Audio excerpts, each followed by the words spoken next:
भारत और बांग्लादेश के बॉर्डर से इस वक्त तशवीशनाक खबरें मौसूल हो रही हैं। इस हवाले से असल खबर क्या है, क्योंकि भारत और बांग्लादेश के बॉर्डर पर शदीद तरीन झड़पें रिपोर्ट की गई हैं और बांग्लादेश की अफवाज ने रंदा फेरा है। इस वक्त बड़े पैमाने पर एक्सचेंज ऑफ फायर यानी फायरिंग का तबादला जो है वो भारत और बांग्लादेश के बॉर्डर पर देखा गया है। भारत और बांग्लादेश के दरमियान ऑलरेडी ही टेंशंस जो हैं वो अपने उरूज पर हैं। इस सारे सिनेरियो में लेटेस्ट डेवलपमेंट्स क्या हैं, पाकिस्तान कहां पर खड़ा है और इस सबके अंदर पाकिस्तान और चीन क्या रोल प्ले कर सकते हैं इन द नियर फ्यूचर, क्योंकि भारत और बांग्लादेश अब आमने सामने आने जा रहे हैं और किसी भी लम्हे भारत जो है वो बांग्लादेश वाली साइड के ऊपर एडवेंचर कर सकता है। भारत का जो रिपब्लिक डे है उसके हवाले से भारत ने ऑलरेडी ये कह दिया है कि खालिस्तानी दहशतगर्द और बांग्लादेश में मौजूद दहशतगर्द, जरा समझिएगा, पहले ये कहते थे ना कि पाकिस्तान जो है उसमें बेस्ड दहशतगर्द जो है वो भारत में दहशतगर्दी करते हैं। इस मरतबा पाकिस्तान का नहीं जिक्र किया, इस मरतबा भारत में और भारत के मीडिया में एक इंटेलिजेंस रिपोर्ट चला दी गई है कि रिपब्लिक डे जो है उस पर और उसके इर्द गिर्द उन दिनों के अंदर भारत में मुतअद्दिद धमाके होंगे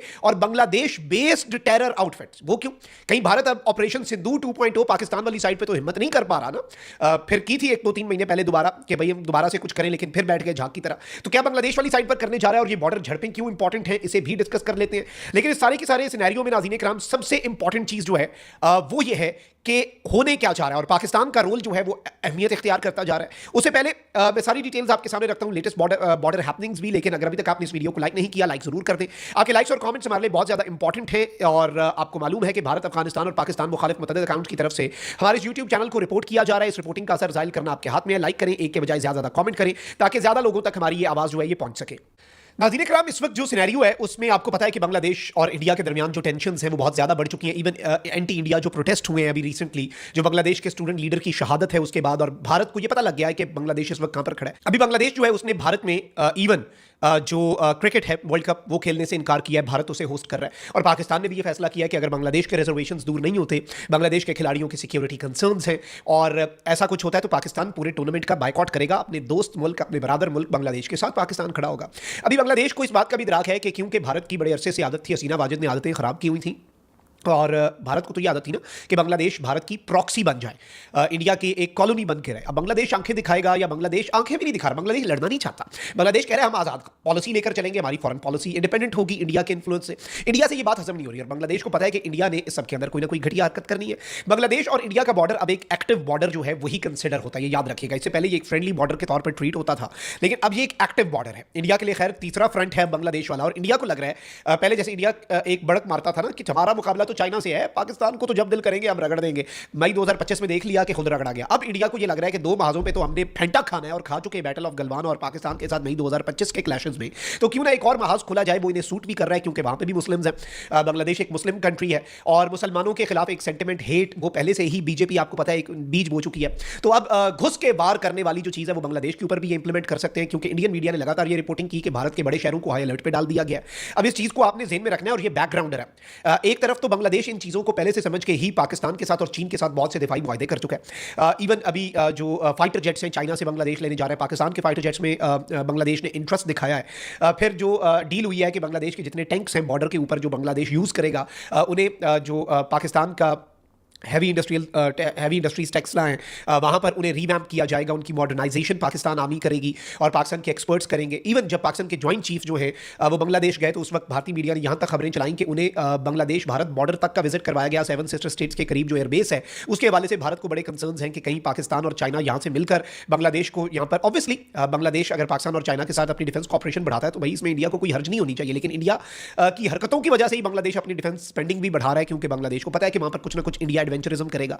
इस सब के अंदर अभी रिसेंटली कुछ माहीगीर और कुछ जो कश्तियां हैं वो भी बांग्लादेश की इन्होंने इंडिया के कोस्ट गार्ड्स ने पकड़ने की कोशिश की। फिर इवन आपको मैं ये बताऊं कि जब एंटी इंडिया प्रोटेस्ट चल रहे थे उन दिनों में इंडिया ने बॉर्डर के ऊपर अपनी ट्रूप्स जो हैं उनकी डिप्लॉयमेंट बढ़ाई। बांग्लादेश के लोग वो लोग हैं बहादुर लोग, वो उन इंडिया जिन जिन बॉर्डर के मकामात और जिन विलेजेस के करीब अपनी फौज बढ़ा रहा था ना कि शायद डर जाएंगे बांग्लादेश के ढाका में बैठे हुए लोग, बॉर्डर वाले लोग बॉर्डर पर जाके नारे इंडिया के खिलाफ लगाने लग पड़े कि अब आओ ना मारो, हमें पहले फायर मारो, ढाका में बैठने वालों को क्यों डरा रहे हो।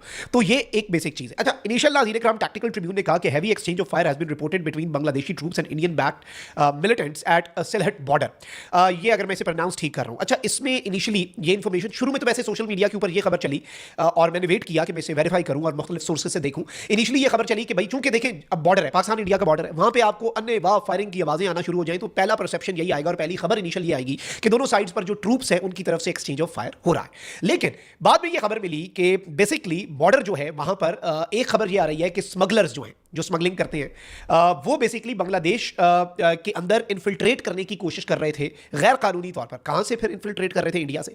तो फिर इंडिया के बॉर्डर गार्ड्स कहां पर थे? क्या इंडिया ये जानबूझकर बांग्लादेश को डिस्टेबलाइज करने के लिए करवा रहा था? ये एक बांग्लादेश के अंदर सवाल उठ रहा है। और कुछ ये कह रहे हैं कि बांग्लादेशी और इंडियन फोर्सेज के दरमियान हुआ, लेकिन जो ऑन ग्राउंड डेवलपमेंट्स है वो ये है कि देखिए, स्मगलर जो आगे से गोली चलाता है वो सिर्फ स्मगलर नहीं होता, वो मिलिटेंट होता है।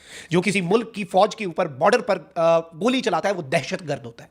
तो ये अगर भारत की सरजमीन से आ रहे हैं, बांग्लादेश के अंदर इन्फिल्ट्रेट कर रहे हैं और बांग्लादेश के फौजियों ने बर्वक्त जवाब देके इन्हें तुन के रखा है, इन्हें टफ टाइम दिया है, तो इससे हुआ क्या है? इससे हुआ यह है कि बांग्लादेश ने यह प्रूव किया है कि हम बॉर्डर पे जाग रहे हैं, हम बॉर्डर पे अलर्ट हैं और हमें एक एक चीज जो है उसकी समझ लग रही है। हमें पता है क्या हो रहा है, क्या मामला है, क्या माजरा है। और भारत ये ना समझे कि भारत कोई बहुत बड़ी मिलिट्री माइट है। देखें, पाकिस्तान के मुकाबले में ऑन पेपर अगर आप इंडिया को देख लें तो इंडिया हमारा 8 अरब डॉलर बजट होगा, तो उनका भाई 80 अरब डॉलर बजट है। ऑन पेपर्स उनकी मिलिट्री माइट, उनकी एयरफोर्स, उनकी आर्मी, उनकी तादाद, उनका बजट, हर चीज। लेकिन हमारा तो फिर यही मान होता है कि ताकतें तुम्हारी हैं और खुदा हमारा है, अक्स पर ना इतराओ, आईना हमारा है। तो इस चीज को समझना होगा। देखें, भारत अभी इस वक्त कर क्या रहा है? भारत इस वक्त एक और टारगेट ढूंढ रहा है। सरहदों पर बहुत तनाव है क्या? कुछ पता तो करो। चुनाव है क्या? तो जब जब चुनाव होता है सरहद पे कुछ करना पड़ता है। चाइना वाली साइड पे पता है कि इतना गंदा फेंटा लगना है, ऐसा फेंटा लगना है कि लग समझ जानी है। चाइना वाली साइड पे ये मामला है। अच्छा, ऑन दी अदर हैंड आप ये देखें कि जो दूसरी साइड है आपकी, पाकिस्तान, भारत को पता है कि भाई पाकिस्तान के साथ ऑपरेशन सिंदूर, अब इन्होंने 2-3 महीने पहले त्रिशूल एक्सरसाइजें की, ये सब कुछ किया। ये सिंदूर 2.0 करने की कोशिश कर रहे थे, क्यों नहीं किया? सर क्रीक की बातें कर रहे थे, नेवी की साइड से आना था, हम तैयार होकर बैठ गए। हमारी नेवी ने तो बिस्मिल्लाह शुक्र किया कि भाई बिस्मिल्लाह करेंगे हम और हमें भी मौका मिले, भारत खिदमत का हमें भी मौका दे। पिछली दफा आर्मी एयरफोर्स को दे दिया, जरा हमें भी खातिर मदारत करने दो। तो अब वो एक अपनी तरफ से अपेरेंटली ये उनकी सोच है कि एक वीक टारगेट ढूंढ रहे हैं और उन्हें लग रहा है बांग्लादेश वीक है। बांग्लादेश ने सरेंडर करने से इनकार किया, बांग्लादेश लड़ना नहीं चाहता। लेकिन अब ये जो इंसिडेंट हुआ है बॉर्डर पे और बांग्लादेश की फौज ने अपनी एक माइट दिखाई है, उससे बांग्लादेश ने बेसिकली एक चीज प्रूव की है। और बांग्लादेश ने प्रूव ये किया है कि वी आर अवेक। बांग्लादेश ने प्रूव ये किया है कि हम जाग रहे हैं। This is something very very very important end game changer. अपना बहुत ख्याल रखिए। पाकिस्तान जिंदाबाद।